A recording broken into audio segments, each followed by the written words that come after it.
As fans of Mass Effect, we here at Mass Effect Follower have been following Andromeda and its reception rather closely, and it would be very easy for us to take a step back from judging good or bad and invoking our own inherent bias. After all, Mass Effect is in our name.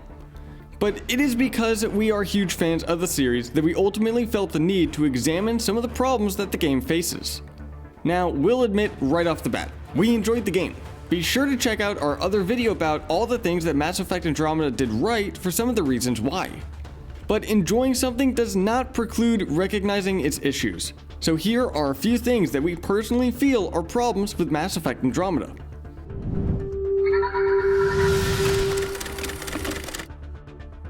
Please note before we start that these are our own personal feelings. Before writing this, we deliberately avoided watching videos or reading articles about other people's opinions so as to maintain our own.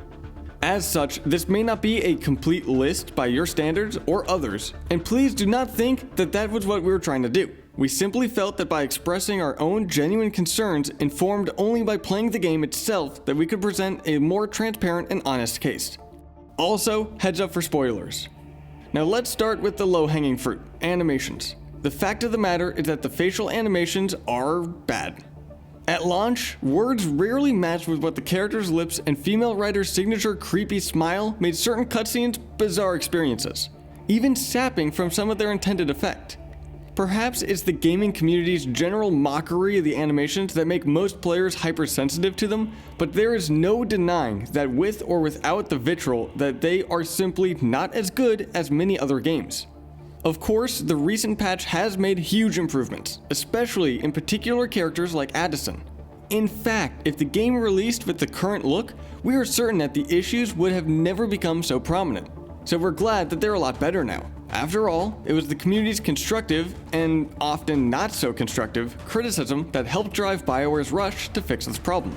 This issue had the potential to hurt Mass Effect's reputation as a series permanently, which is something that no one wants.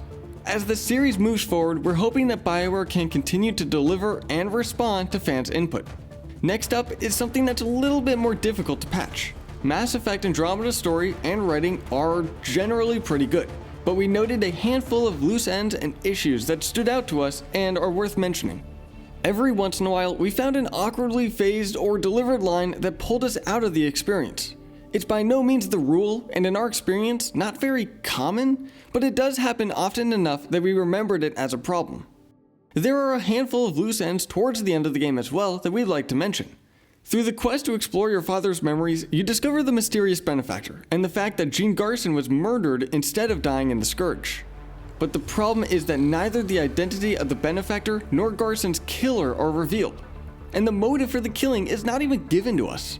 Now we can speculate, of course, seeing as the benefactor funded the project due to fear of the Reapers, and the fact that Ryder and Garson had found out about the presumed destruction of the Milky Way, we can guess that Garson was killed in order to prevent her from announcing the truth to the population and causing panic. It is clear that this is something that BioWare wanted to keep under their hats for now, which is fine. But the issue is not that we don't know, it's that the quest makes us feel as if these things will be revealed. In fact, finding out Garson was murdered and the benefactor's motives were very exciting. It made us feel like we were really uncovering the initiative's dark secrets. But the Garson line of inquiry just ends abruptly after we find the location of her death and her secret room. There is no option to reveal the truth to anyone, not even to Tan himself. If the quest had made it clear to us that this is as far as it was going to go, then it would have been much less frustrating and confusing. After escaping the Archon ship, we get a cutscene where one of the Archon's henchmen questions his judgment and heavily implies that something is going on in the Kett's ranks. This is confirmed later in a quest where we can track him down and find out that the Kett are actually having a civil war, with one half being loyal to the Archon and his obsession with seizing Meridian, and the other being loyal to the Empire and its mission of exaltation. The coup leader even says that he will abandon the Archon and allow the Milky Way species to have Meridian. It was really fascinating because the way it presented our antagonist not as a monolithic hive mind, but a diverse group of conquerors with complex inner politics. It was disappointing then to see that this didn't really go anywhere for the ending. Once we hit the final mission, we were super excited and validated to see all of our allies that we'd collected fighting alongside us. This, we assume, is a response to criticism of Mass Effect 3's ending, which abstracted a lot of our achievements to a number instead of something tangible. So we expected this to make some kind of appearance. Of course, we didn't expect the cat to start killing each other, but perhaps a short scene where the Archon calls on his trusted lieutenant for assistance only to have him not answer. We were pretty excited to see this seemingly important development play out. Our experience was actually hurt because we were holding our breaths for that moment, and when it didn't happen, we felt disappointment. If we hadn't had that expectation going in, we probably would have had a much more satisfying experience with the ending of Mass Effect Andromeda. Any longtime fan of the series would recognize the infamous M8 Avenger scenes, and will be glad to find out that for the most part, Ryder carries the correct gun and shoots the correct gun, which is why it was disappointing to see the Avenger back in a handful of scenes towards the end of the game. It is quite strange to us, and even more glaring considering that this never happened before this point. It's not a huge problem, but it was such an oft complained about issue in Mass Effect 3 that seeing it back is mildly disappointing. Now, those of you who have played Mass Effect 3 know the frustration that was the journal. It was very difficult to keep everything tracked and was a major complaint at the time. The quests are much more sensibly sorted now, which is why it's still a mystery to us why the additional task list is still just a big miscellaneous dumping ground. These tasks are sorted in a confusing way, not chronological order and definitely not alphabetically.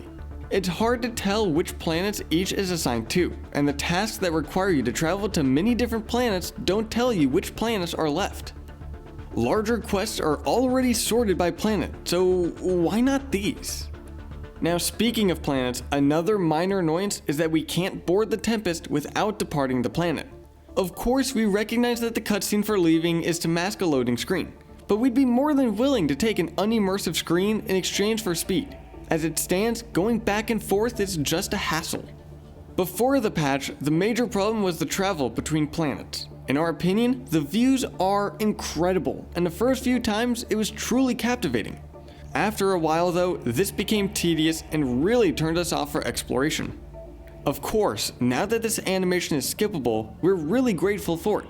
Now we can focus on what's important instead of deliberately avoiding traveling at all so that we don't have to wait.